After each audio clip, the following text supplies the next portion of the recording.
How do you stay present?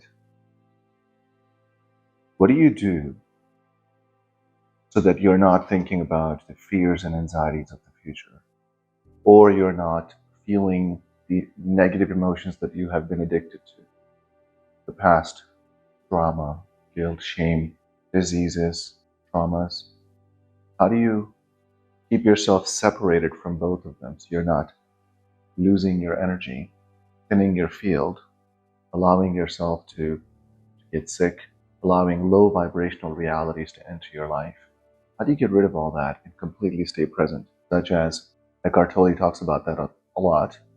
Dr. Joe Dispenza talks about that a lot. Dr. Wayne Dyer, Alan Watts, they have all talked about the powers. Yogananda and his gurus, Lahiri Mahashai. Sri M talks about this. What do you do? Talk about it.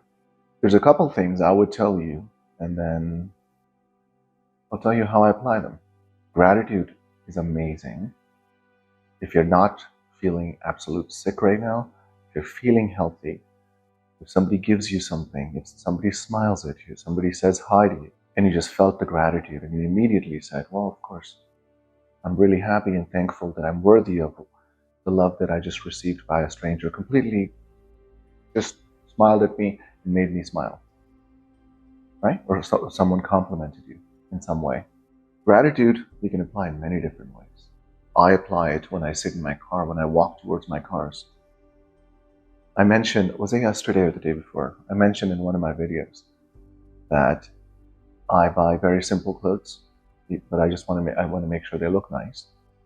But I'm very simple when it comes to buying clothes. I don't look for brands. In fact, I don't like brands showing on my clothes. But when it comes to cars, I love the best cars in the world. I love the most technological advanced cars in the world. I just like that. My thing. The only time where I forget to look at the price stickers, right? When I purchase my cars. You know, people say that if you buy a thing to make you happy, then it'll be short-lived. That is a lie. That is absolutely not true. There was a man, he decided to mentor this kid. And he taught this kid his goal was to teach a kid how to make $1 million in different ways. And he said, don't just buy things for the sake of buying things. Make sure you buy something that will give you a long-lasting fulfillment, something that will make you really happy, right? So when the child, he was young, very young kid, he did end up, after he had $1 million, he did find that one thing he wanted to buy, and he bought a Lamborghini. He bought a yellow Lamborghini. So he called the kid and he's like, I don't think I can mentor you anymore because you're not getting it. That was a dumb thing to do. You don't just go buy Lamborghinis. You have to buy something that fulfills you, that gives you a purpose, that brings more further joy to you, right? For example, if you have a certain habits that are called Keystone Habits, right? Keystone Habits will lead to other better habits, naturally as a consequence, just a downstream effect of it. So similarly, when you purchase certain things, they should have a downstream effect of continuously giving you pleasure. Cars do that for me. My SUV, I've had it since 2019. I bought it in August 2019. So it's quite a bit old. It's 5 years old, nearly. And I look at that car like I just walked towards it at the dealership. Just like that, even still, it is spotless. I spoil it. I detail it all the time. And it brings me a lot of joy. Every time I sit in it, I smile. Every time I start it up, I can hear the roar, right? And when I'm driving down, the comfort, the technology, the autopilot, everything, it gives me just as much joy today as it did 5 years ago. So this kid said, you don't understand. My colleagues, my neighbors, everybody's asking me, what did I do to get it? And all the kids are interested. They're like, what should we do? And he has been then giving them the knowledge of what should they read, where should they start. He said it's truly making a positive impact in his community. let alone the people that he meets outside. He said it gives him a lot of joy that he's dangling this honey carrot in front of people, which he's doing it for himself. But the carrot is somehow bringing in other young children because he was a very young kid. It gave him a purpose. So now he knows how to make $1 million easily. And he can now teach that to other people. And that that just became his mission. He was making money and he was teaching people how to. So he started mentoring other kids. And it gave him a lot of joy because the love we give away is the only love we get to keep. So whenever we start philanthropy, whenever we do something nice for someone, whenever we give, right, it comes back tenfold. That's just the law of the universe. But when you give, it just does something to you. It just fills you with gratitude. Giving is something that is very natural to humans. That's one way. Because when you're in that zone, you can be in a flow. You can be extremely present. You're not worried about the future. You're not worried about any regrets from the past. You're right there in the moment. The second way I do it is if, let's say, I'm in a shower, taking a shower. And if my thoughts are all over the place, I keep telling myself, I am in the shower. I am in the shower, with an intention of having no thoughts. Why do I do this practice? I do this in meditation. If you get distracted, you should tell yourself, I am meditating. I am meditating. 3 words. And when you say it very gently so that the intention is that by the time you say the 3rd word, you have brought your attention back to your heart, your 6, your 8, wherever you're focused on in the moment. If you're doing a guided meditation, right? You come back to the coherence, heart and brain, or whatever the meditation is that you're focused on. So those are that's some of the ways, right? There's a single tasking, there's body scanning, there's paying attention to your breath. Something I've talked about on this channel a lot is my story of surrender, my story of accidentally finding out how powerful it is when you're not thinking. No thought is the only way for you to stay connected to Source, for you to stay connected to your higher self. The moment thoughts are coming, you have disconnected from Source. You have disconnected from your higher self. The divine cannot flow through you anymore. But if you can listen to people, which is such a beautiful skill, if you can listen to people with no thoughts in your mind, it does something to them. It makes them appreciate you. It allows them to appreciate you. Because it is very obvious when someone is completely present with you. Because when someone's completely present with you, all of their attention is on you. And it's very obvious. You can't miss it. It's a gift. It's the best gift you can give to anyone that is in your presence. Your complete presence with no thoughts. And something very interesting happens when you get into that state.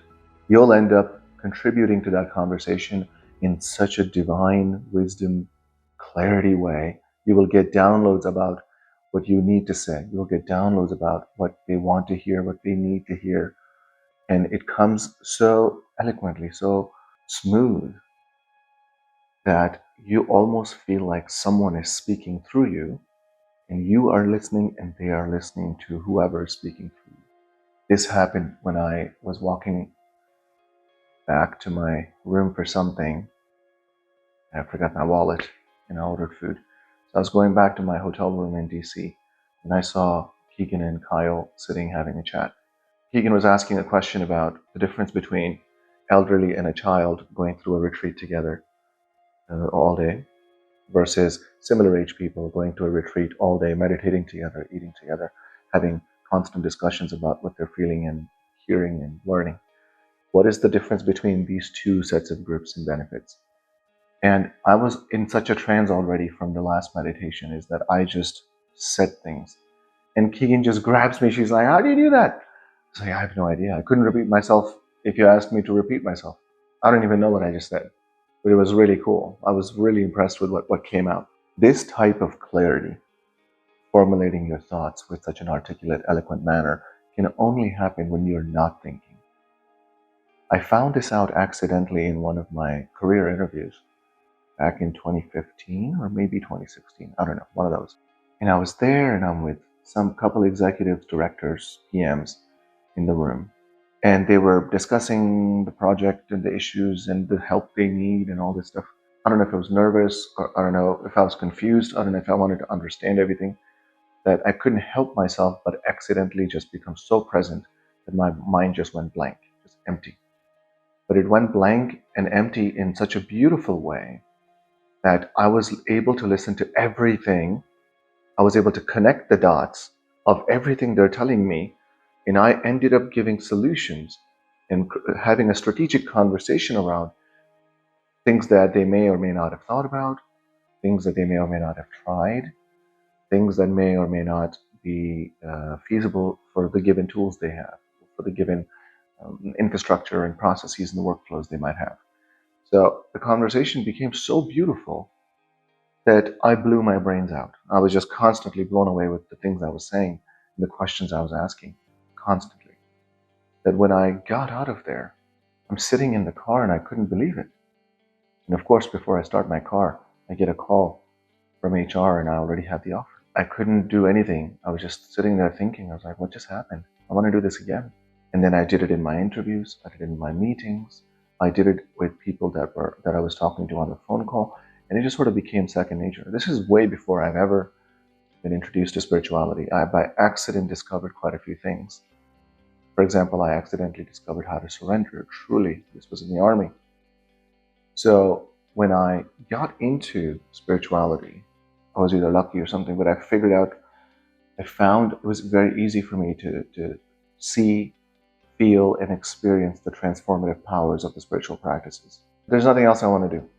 I just want to wake people up, and I just want them to realize how powerful we are, how we can heal ourselves, heal others, heal the collective in some way, be able to have our life be so good and comfortable and whole and abundant so that we are then able to give to the collective, we're then able to help the collective in a way that we wish, right? In a way that is good for the collective, good for people, and good for us.